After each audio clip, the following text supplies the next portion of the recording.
everyone, and welcome back to Enchanted Reiki.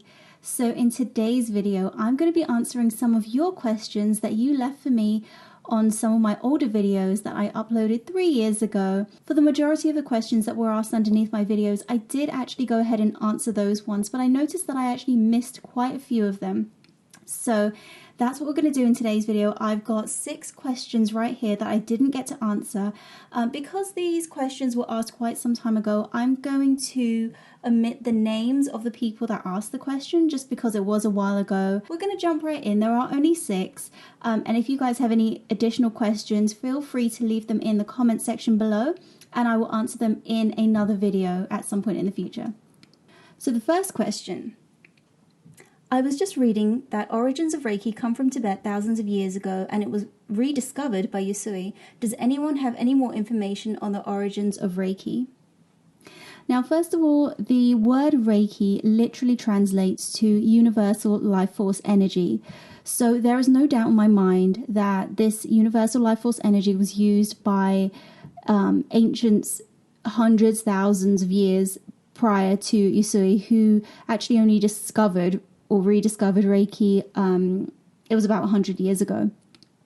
So, yeah, I don't have any specific information on it, and personally, it's not something that I am too concerned about researching because, like I said, I really have no doubt in my mind that it was used by people all over the world. Even before Usui in Japan, where he is from, there's a lot of record of people using a palm healing technique, and they didn't call it Reiki. I believe it was Usui who coined the word Reiki, and kind of turned it into a system that he could pass down to people. He was certainly the first person to use the Reiki symbols. Again, it's unclear how he came about the symbols, whether he designed them himself, he thought of them himself, or whether they were given to him in a vision. We don't know this. I believe he may be the only one to actually know this, and of course, he's no longer with us. But yeah, even in Japan, there's a lot of history of people using palm healing techniques. If a child fell down and scraped their knee, the parent would put their palm over the knee and expect it to heal. That was the purpose of palm healing. So palm healing has been around all over the world for decades, centuries, and I'm sure that the Tibetan did use a form of Reiki, and I'm sure many other ancient civilizations all around the world also used Reiki, as well as, other forms of healing. They just probably didn't call it Reiki. The next question I have here is, how long is a session? Now, I would say generally an in-person session would last anywhere between 45 minutes and 90 minutes. So 3/4 of an hour to about an hour and a half. For me personally, my sessions usually range 1 hour. 55 to 60 minutes on the Reiki couch, but I always leave an hour and 15 minutes between clients because there's buffering time. People want to come in, they want to talk, they want to have a glass of water, and when they're done, and put their coat on and stuff like that. So it's better not to rush people. I really don't like when it's just on the hour, a new person every hour, and the session you're paying for an entire hour, but you don't get the full hour. So that's how long I think generally. Some people may do a 30-minute session. For me, I feel like 30 minutes is too short.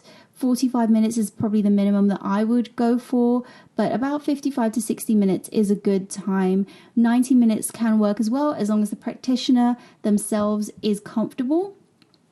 Because standing for a long time or sitting or bending over the client can get a little bit tiresome on the back as well. So yeah, that's how long I would say a normal session would last. However, I think if you are going to the practitioner and it's not just a routine thing that you do, if you have an actual problem that you want to alleviate, then multiple sessions, days in a row, if possible, would be the solution. I think an hour a day for, as long as you need. If we go back to my previous video, the history of Reiki, I did touch on the fact that Hawayo Takata, who was the first person to bring Reiki over from Japan to America, she actually had a tumor in her stomach and she was treated every day. I believe it was for about 3 to 4 months, and the tumor actually went away. So you do need that kind of repetition. It's like taking medication for an illness. You can't just pop one pill and expect, whatever it is to be gone. Obviously, depending on what the ailment is. If it's just a headache, then that could work. But if it's something more long term, like a tumor or, something like a rash or something, then you want to keep the treatment up until until the issue is gone. As for distant treatments, I do 30 minutes as my short treatment time and 45 minutes as my longer treatment time. My treatments are conducted via Zoom, and the client doesn't need to be on camera. It could just be audio, but I will be on camera, so you can always watch me do the distant treatment. Of course, there's also the option to not have a call at all, just like kind of arrange a time that we do the Reiki and just make sure that you're comfortable and everything, and then I will still do the distant treatment. But yeah, for me, I think 30 minutes to 45 minutes is a good time, especially as the recipient, because you're kind of just lying there. You usually can feel the Reiki, but it's a different kind of interaction than in person. Okay, so the next question I have here is, what words, if any, do you say at the start to allow the Reiki to flow through you? I don't say any words. I will do an entirely different video on how I personally connect to the energy of Reiki and center myself for giving a treatment. But when I was learning, my Reiki master would always say, you kind of center yourself and then you say, I intend to connect to Reiki. So if any words, that is all you need to say. You just set the intention. I tend not to go over the words in my head now. I use more visualization and feeling. But if you do want words, just make it very, very simple. I intend to connect to Reiki, or I am connected to Reiki. And then just use your visualization to imagine the Reiki coming in through your crown, filling up your entire body, down your arms and coming out through your palms. That is exactly what I do to connect to Reiki. But like I said, I'll do a more in-depth video in the future. If you guys want to see that, let me know in the comments below if you'd like to see that video. So the next question we have here is, I'm enjoying your videos, so I've subbed. Do you have any thoughts on the 3 diamonds that Usui mentions? Now, I've not heard of it referred to as the 3 diamonds, but I believe what the person is asking or referring to are the 3 tanden points. And so there are 3. There's one here where the third eye chakra is. There is one here where the heart chakra is. And there is one lower down here where the sacral chakra is. So I confused myself looking into my screen because I wanted to make sure that you guys can see where my hands are, but now I've pointed to my solar plexus and I'm like, it's not there, it's lower down. So it's like every other one. They're basically just energy points. They're energy points, and I don't think you need to know that much about them if you are just receiving Reiki, or even if you're giving Reiki. We do teach them in the courses. We do teach about the center points and the importance of them, especially the lower one, which is called the hara. It's kind of seen as where the life force of a person kind of is. Very, very much off topic here, but I did mention it in the history of Reiki video. But in ancient times, well, I would like to think it's only in ancient times and no one's doing that right now. But back in the kind of samurai days, the samurai, and I guess other people as well who wanted to die with honor, they would stab themselves in this area to kill themselves. I believe it's called seppuku, if I remember correctly. And if you are of like very high status, then after you've done that, you would have your head chopped off just so that you wouldn't suffer as well. Totally off topic, but that's one of the center points. We do teach it more in depth in the master course, because when you're giving an attunement to a student, they have their hands like this and you cup your hands over their hands and then you blow into the 3 points on the recipient, on the student. But yeah, I wouldn't worry too much about them. It's not like super important. It kind of is just like another energy centers, chakra points, and you know, if you know the 7 main ones, then that's enough, because that is actually focused on a little bit more in the Reiki training, I would say. Okay, so the next question is, where did you find this info? This is under the Reiki history video. Where did you find this info? I've only seen once that Miako had a family. So the Reiki master that I trained with, I honestly think he is the most thorough and most in-depth Reiki enthusiast that I've ever come across. Now, shortly before I did my master training with him, which was in the lovely Abbey House in Glastonbury for 5 days, it was one of the best weeks of my entire life. He took a trip to Japan and he visited the Usui Memorial Stone, which has the Reiki principles written on them, engraved on them, on the stone, along with a whole bunch of other things as well. And he went to Tanai, where Usui was born and grew up, and he spoke to as many people as he could to try and get to the bottom of the history of Reiki and Miako Usui's life. And he did a lot of research, and most of my information actually comes from the things that he taught us on that course, his own personal experience going to Japan and doing his own research and stuff. So that's where the majority of my information has come from, although a lot of the information is also passed down. Because when you do Reiki, when you practice Usui Reiki and you become attuned, you actually have a lineage line where you can trace it all the way back up to Miako Usui himself. I have 2 Reiki lineage lines, and both of them can be traced back to Usui. And I think a lot of the information is just things that people knew about him, and it just got passed down in the teachings as well. So, yeah. And then I think we have one more last question. It is, I hate that you have to pay. Does that not seem wrong to anyone? Reiki is sacred. Masters should pick who's worthy of the knowledge. Money does not make you worthy. Now, while I agree with the last sentence, money does not make you worthy, there's a few things about this sentence that I do want to clarify, and I am planning on doing another video because I did get a comment recently about the price of Reiki, and should we be charging for Reiki? Should it be something that we give away for free because it's a healing modality? And I can see both points of views, and I will give arguments for both sides and pros and cons for both sides as well. And ultimately, just to give you a whole spoiler, I do think it's entirely up to the individual. So I don't think there's a right or wrong answer. But let's go back to the question. I hate that you have to pay. Does that not seem wrong to anyone?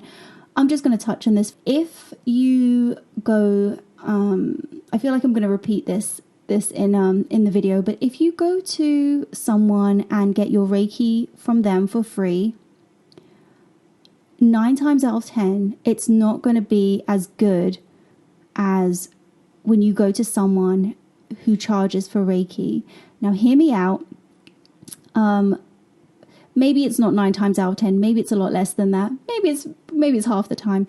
My reasoning behind this is that if someone is able to give Reiki for free, chances are they have another job that they are focusing on that brings in money. So really, how much time do they have to practice Reiki and really hone that skill and really make their Reiki energy very, very strong?